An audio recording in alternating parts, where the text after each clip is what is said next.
हिंदू के आस्था के प्रतीक राम मंदिर निर्माण की प्रक्रिया प्रारंभ हो गई है। जहां अयोध्या में बनने वाले श्री राम मंदिर में सभी भारतवासियों की सहभागिता हो, इसके लिए विश्व हिंदू परिषद ने श्री राम जन्मभूमि निधि समर्पण अभियान चलाया है, जिसमें प्रत्येक राज्य के जिला, शहर, गांव, गली, मोहल्ला, कस्बा आदि से श्रद्धा के अनुसार राम जन्मभूमि में अपनी सहभागिता करने के लिए जो भी धन संग्रह होगा वह सब राम जन्मभूमि मंदिर निर्माण के लिए उपयोग होगा, जिससे कि सभी भारतवासियों की सहभागिता और उनका योगदान मंदिर निर्माण में हो सके। इसी के तहत रविवार को राजपुर मार्ग स्थित एक गेस्ट हाउस में वृंदावन नगर की समिति का गठन हुआ, जिसमें वृंदावन नगर को 12 ब्लॉक में बांटा गया, जिसके प्रत्येक ब्लॉक के प्रमुख से प्रमुख सहायक आदि बनाए गए हैं। वहीं प्रमुख नगर मुकेश गौतम को बनाया गया, जहां इनकी जिम्मेदारी प्रत्येक घर से जो भी धन संग्रह होगा उसको इकट्ठा कर मंदिर निर्माण में लगाना है। भगवान श्री राम का मंदिर कितने दिनों के बाद में बन रहा है, जिसमें कि हमारे हिंदुओं ने इस मंदिर को बचाने के लिए पूर्व से लेके आताताइयों के समय से लेकर के अपने प्राणों की बाजी लगाई और निश्चित तौर से वहाँ जो कलंक का ढांचा था उसको सन 92 में ढाया।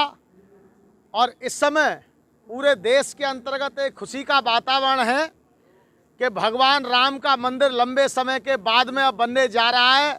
और उसमें भी हमको इस वजह से गर्व की बात है कि भारतीय जनता पार्टी की सरकार उत्तर प्रदेश के अंतर्गत, केंद्र के अंतर्गत है। हमारे उत्तर प्रदेश में देश के यशस्वी मुख्यमंत्री योगी आदित्यनाथ और भारत के अंतर्गत हमारे देश के यशस्वी लोकप्रिय प्रधानमंत्री नरेंद्र भाई मोदी जी हैं। हम सब हिंदुओं के लिए बड़ी गर्व की बात है। हम चाहते हैं कि सभी हिंदुओं का उस मंदिर निर्माण के अंतर्गत बहुत बड़ा योगदान हो। उसके लिए राष्ट्रीय स्वयंसेवक संघ RSS ने, विश्व हिंदू परिषद ने एक बहुत बड़ी संरचना तैयार की है और उस संरचना के अंतर्गत श्री राम जन्मभूमि मंदिर निर्माण निधि संग्रह अभियान करके जो है एक समिति जगह जगह वार्ड स्तर पर, जिले स्तर पर, शहर स्तर पर, गांव स्तर पर बनाई जा रही हैं। वृंदावन नगर का मुझे पालक चुना गया है और वृंदावन के आसपास के क्षेत्रों को 12 विभागों में बांटा गया है। 12 बस्तियां उसकी बनाई गई हैं। उत्तर प्रदेश के ऊर्जा मंत्री श्रीकांत शर्मा वृंदावन पहुंचे, जहां उन्होंने 16 फरवरी को लगने वाले मिनी कुंभ मेले को लेकर तैयारियों का जायजा लिया, जहां कुंभ मेले की तैयारियों को लेकर संबंधित अधिकारियों को जल्द कार्य पूरे करने के दिशा निर्देश दिए। वहीं मीडिया से रूबरू होते हुए ऊर्जा मंत्री श्रीकांत शर्मा ने कहा कि प्रदेश के मुखिया की मंशा के अनुसार वृंदावन में लगने वाले कुंभ मेले की तैयारियों को लेकर निरीक्षण किया गया है। कुंभ मेले में किसी भी प्रकार की कोई कमी न रहे, इसका ध्यान रखा जा रहा है। वहीं शासन प्रशासन कुंभ मेले की तैयारियों को लेकर जुटा हुआ है। कुंभ मेले को लेकर जिस जगह पर काम चल रहा है उस जगह को रिजर्व किया जा रहा है। मंत्री जी की मंशा है कि यहाँ भव्य, दिव्य और क्लीन और ग्रीन और सुरक्षित कुंभ हो, उसके लिए लगातार हम लोग प्रयासरत हैं। पूरा हमारा शासन प्रशासन सब लोग अपने काम को समय पर काम पूरा हो, ये हम लोग सुनिश्चित कर रहे हैं। और ये क्षेत्र रिजर्व क्षेत्र बने, इसको भी बहुत जल्दी इसकी औपचारिकताएं पूरी हो जाएंगी। आने वाले समय में ये जो अभी हम लोग यहाँ डेवलप कर रहे हैं, ये जो देवरा बाबा आश्रम से लेकर और जुगल घाट तक का जो स्थान है, ये भविष्य के लिए भी ये रिजर्व रहेगा। इसमें यमुना मैया के स्नान तक के हम लोग मार्ग बना रहे हैं और इसमें फलदार वृक्ष आने वाले समय में हम लोग वृक्षारोपण का भी काम पूज्य संतों के सहयोग से करेंगे। तो इसको एक बहुत रमणीक भगवान राधे और कृष्ण की जो लीला स्थली है, क्रीड़ा स्थली है, उसको उसी स्वरूप में हम लोग माँ यमुना जी के किनारे डेवलप करेंगे। मंत्री जी, अब राम मंदिर के धन संग्रह का कार्यक्रम भी शुरू हो गया और कहीं ना कहीं संजय राउत बार बयान दे रहे कि संजय को धंधा बता रहे हैं। देखिए, कांग्रेस ने भी राम के अस्तित्व को नकारा था और शिवसेना कांग्रेस की सोबत में है और इसलिए कहीं ना कहीं उनकी बुद्धि पर भी कांग्रेस का प्रभाव दिख रहा है। इसलिए भ्रामक बयानबाजी शिवसेना के लोग कर रहे हैं। ईश्वर उनको सद्बुद्धि दे। किसानों के आंदोलन तो बार बार चलता आ रहा हो, बार बार बात। देखिए, किसान हमारा अन्नदाता है और मैं भी किसान का बेटा हूँ। आदरणीय नरेंद्र भाई मोदी जी की सरकार किसान हितैषी सरकार है और जो कानून है वो किसानों के हित में है। लेकिन कांग्रेस और कुछ दल फ्रस्ट्रेशन में है, किसानों को गुमराह करने की कोशिश कर रहे हैं। देश का किसान आदरणीय मोदी जी के साथ है। छोटे किसान, कुछ बड़े किसान हैं जो जिनको थोड़ा समझाने का हम लोग प्रयास कर रहे हैं। सरकार ने बातचीत का निमंत्रण दिया और मुझे लगता है कि सम्मानित किसान हमारी जो बातचीत के निमंत्रण को स्वीकार करेंगे और बातचीत करेंगे। बलदेव ब्लॉक प्रमुख राजपाल सिंह भरंगड़ द्वारा नगला रतिया के रहने वाले नरोत्तम दास के पुत्र गौरी शंकर लगभग 23 साल पूर्व कारगिल में युद्ध के दौरान शहीद हो गए थे, जिनकी स्मृति में ब्लॉक प्रमुख ने बलदेव से नगला रतिया के मुख्य मार्ग प्रवेश शहीद स्मारक द्वार का शिलान्यास कराया। उनके द्वारा यह कार्य अपनी जिला पंचायत निधि से कराया जा रहा है, जिसमें लगभग लाखों रुपए की लागत आएगी।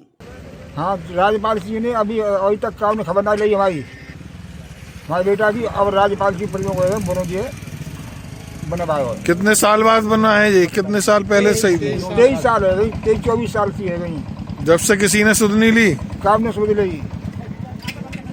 अब आप क्या कहेंगे? इनको धन्यवाद देंगे? क्या कहेंगे? हम धन्यवाद देंगे। ये बलदेव जोगासना मार्ग से ये रास्ता गया है नगला रतिया, पचावर, नगला रायसिंह के लिए। इस पर जो है हमने हमारे ही भाई शहीद गौरी शंकर द्वार के लिए निर्माण के लिए आज उद्घाटन किया है। वो सितंबर 1997 में कारगिल में शहीद हुए थे और मैं समझता हूँ आज इतने दिन के बाद जहाँ भी शहीदों की याद में सरकारें और हम सब लोग जनप्रतिनिधि सब जगह जो है द्वार भी बना रहे हैं और उनके मान सम्मान में सब जो है जो अपना अपना योगदान कर रहे हैं, तो उसी को देखते हुए हमने जो है अपने ही परिवार के अपने भाई के लिए यहाँ एक शहीद द्वार का आज उद्घाटन किया है। मैं समझता हूँ कि 22-23 साल के बाद आज हमारे मन में सभी गाँववासियों के विचार था कि यहाँ एक गेट का निर्माण होना चाहिए, जिससे हमारे भी गांव का जो है एक तरह से एक संदेश होना चाहिए कि हमारे यहाँ से भी हमारा भी एक भाई सपूत हमारा जो है शहीद हुआ है। थाना बलदेव क्षेत्र के कैलाश रोड पर चोरों द्वारा अपने हौसलों का परिचय देते हुए घर के दरवाजे के बाहर खड़ी महिंद्रा की जायलो गाड़ी को चोरों ने चोरी कर घटना को अंजाम दे डाला। बताया जा रहा है कि 25 तारीख को डिम्पल गोयल के घर के बाहर उनकी जायलो कार खड़ी हुई थी, जो कि रात करीब 1:30 बजे चोरों द्वारा चुरा ली गई। जहां ये घटना वहां लगे सीसीटीवी कैमरे में कैद हो गई। पीड़ित द्वारा थाने में जाकर तहरीर दी गई है। मेरी गाड़ी 25 तारीख को रात्रि को 1 बजे के रात को लमसम चोरी हो गई थी। कैसे पता चला आप? मुझे सुबह कूड़ा फेंकने आया था 5:30 बजे, जब पता चला फिर 100 नंबर पर फोन किया था मैंने। गाड़ी कौन सी थी? यह महिंद्रा की जायलो UP 85 AR 4418। मथुरा में शहर कोतवाली क्षेत्र के BSA रोड पर प्रोफेसर कॉलोनी में 2 बाइक सवार युवकों ने व्यापारी को गोली मार दी। गोली लगने से व्यापारी गंभीर रूप से घायल हो गया। व्यापारी का नाम मोहनलाल सोनी है। मोहनलाल सोनी की आनंदपुरी में ज्वेलर्स की दुकान है। जब वह अपनी दुकान को बंद करके आ रहे थे तो 2 युवक उनका पीछा कर रहे थे। जैसे ही मोहनलाल सोनी अपनी गली में मुड़े तो दोनों युवकों ने मोहनलाल सोनी पर हमला कर दिया और गोली उनके गर्दन के पास जा लगी, जिस कारण मोहनलाल बुरी तरह से जख्मी हो गए। दोनों बदमाशों ने व्यापारी से बैग को छीनने की भी कोशिश की। बैग छुड़ाने में नाकाम होने पर और भिड़ गए, जिस कारण मोहनलाल बुरी तरह से जख्मी हो गए। दोनों बदमाशों ने व्यापारी से बैग को छीनने की भी कोशिश की। बैग छुड़ाने में नाकाम होने पर और भीड़ को इकट्ठा देखने पर दोनों बदमाश मौके से फरार हो गए। वहीं घायल व्यापारी को जिला अस्पताल पहुंचाया गया। वहीं घटनास्थल पर पहुंचकर SP सिटी उदय शंकर सिंह ने घटना की पूर्ण जानकारी ली। ये आज शाम को 7 बजे के लगभग एक ज्वेलरी की दुकान है BSA रोड पर, वहाँ से दुकान बंद करके अपने घर पे आ रहे थे। घर करीब 400 मीटर की दूरी पर है। तो घर से 100 मीटर के पहले दो लड़के मोटरसाइकिल से बताए जा रहे हैं, जिन्होंने उनके ऊपर फायरिंग कर दी और गोली लगी है कंधे के पास में। अभी उपचाररत हैं। पुलिस के द्वारा अभियुक्तों की धरपकड़ के प्रयास जारी हैं और इसमें सारे गहराई से छानबीन घटना के प्रत्येक पहलू से की जा रही है। स्थिति के बारे में अभी थोड़े टाइम में जानकारी हो पाएगी। अभी डॉक्टरों को दौरा इलाज किया जा रहा है और अभी घटना की, जैसे मैंने बताया, हमारी कई टीमें इस पे तुरंत कार्यशील हैं और कार्य कर रहे हैं हम लोग, और शीघ्र ही इसमें प्रभावी कार्यवाही की जाएगी। मथुरा के चौकी कृष्णानगर क्षेत्र यमुना नगर में खूंखार आवारा किस्म के आपराधिक कृत्य करने वाले युवक से लोग परेशान हैं, जिसके चलते पुलिस कोई भी कार्रवाई नहीं कर रही। स्थानीय लोग खौफ में हैं। आपको बता दें कि चौकी कृष्णानगर थाना कोतवाली क्षेत्र के यमुना नगर में एक युवक आए दिन आस पड़ोस में हंगामा मचाता रहता है और सभी से बेवजह लड़ता है और झगड़ता है। स्थानीय लोगों को मारता भी है, जिसकी वजह से स्थानीय लोगों में खौफ पैदा हो गया है, जिसकी शिकायत कई बार पुलिस को दी गई, परंतु पुलिस द्वारा कोई भी कार्रवाई नहीं की जा रही। हद तो तब पार हो गई जब देर रात युवक किसी बात को लेकर पड़ोसी से भिड़ गया और गुस्साए युवक ने बाहर खड़ी स्कूटी में लोहे की रॉड से हमला करते हुए स्कूटी को क्षतिग्रस्त कर दिया। तब भी युवक का मन नहीं माना तो वह पड़ोसी के गेट पर आकर सरिये से अंदर लोगों पर वार करने लगा। गुस्साए युवक ने सरिये से पड़ोसी परिजनों पर हमला बोला। पड़ोसी हमले से बाल बाल बचे, जिसकी घटना घर के लगे सीसीटीवी कैमरे में कैद हो गई। वहीं आस पड़ोस के सभी लोगों का कहना है कि यह युवक आवारा किस्म का है। आए दिन झगड़े, मारपीट, उत्पात करता रहता है और साथ ही लोगों से लड़ता है और वहीं गाली गलौज, मारने की बात भी करता है। इसको लेकर लोगों में भय व्याप्त है एवं यहाँ के सभी लोग दहशत के माहौल में रह रहे हैं। वहीं पुलिस प्रशासन ऐसी आवारा किस्म के लोगों पर कोई कार्रवाई नहीं कर रहा। क्या नाम है अम्मा जी आपका? मेरा नाम है मंद्रा। क्या मामला है? मामला कई दिन से परेशान कर रहा है जी हमें।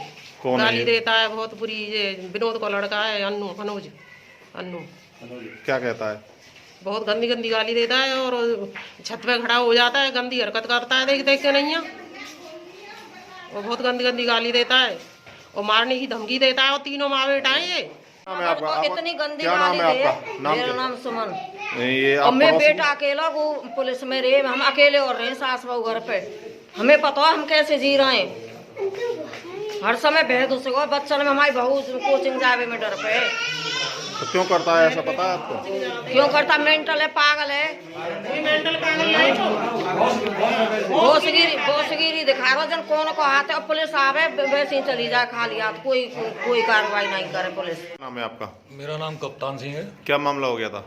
मामला ये लड़का जो है गली में उल्टी सीधी हरकतें करता है। आए दिन ये हर किसी से झगड़ा करता है यहाँ पे और सबसे मारपीट करता है, गोली मारने की धमकी देता है। बोला मैं सबको गोली से मारूंगा। कौन लोग हैं? ये मेरे पड़ोसी हैं ही।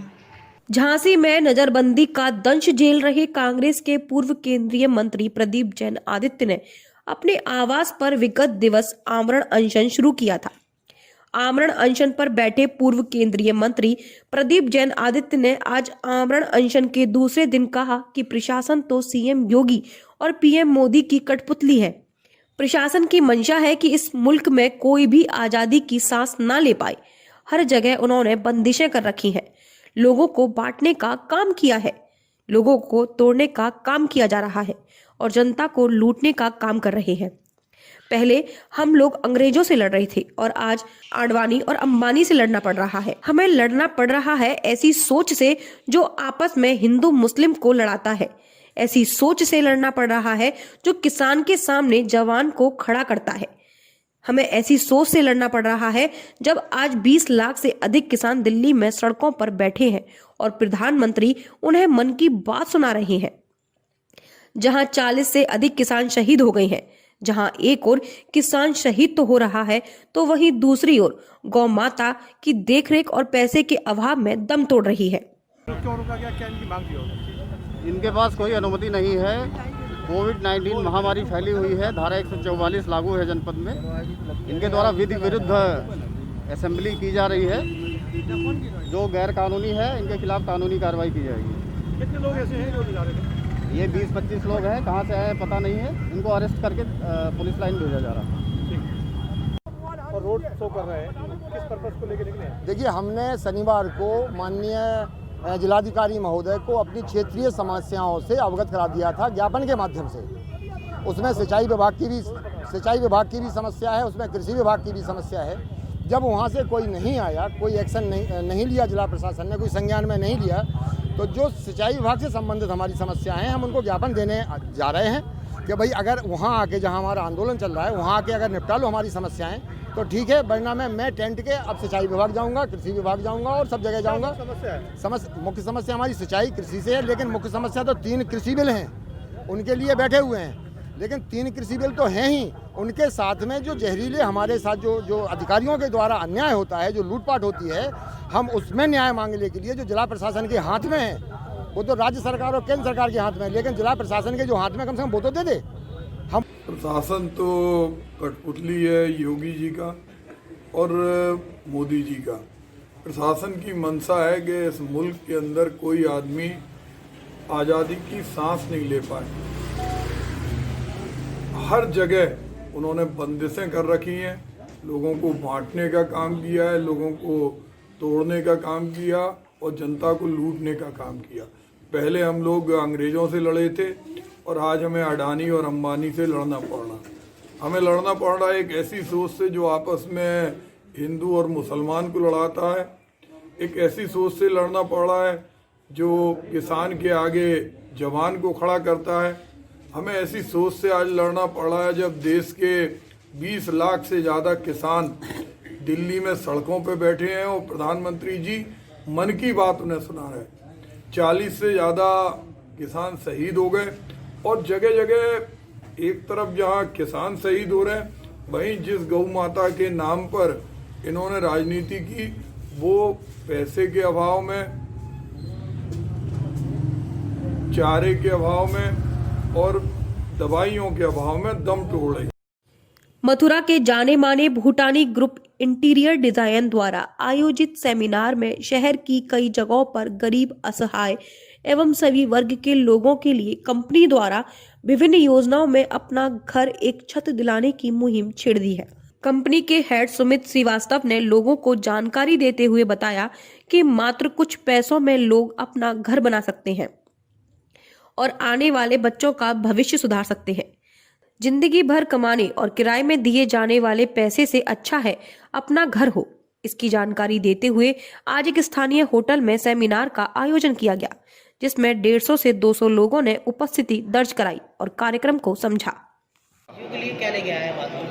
भूटानी ग्रुप जाना जाता है कॉमर्शियल को बनाने के लिए और 25 सालों से आज भूटानी ग्रुप ने अपना कई कीर्तिमान स्थापित किए हैं। साथ ही साथ कमर्शियल किंग इसको कहा जाता है।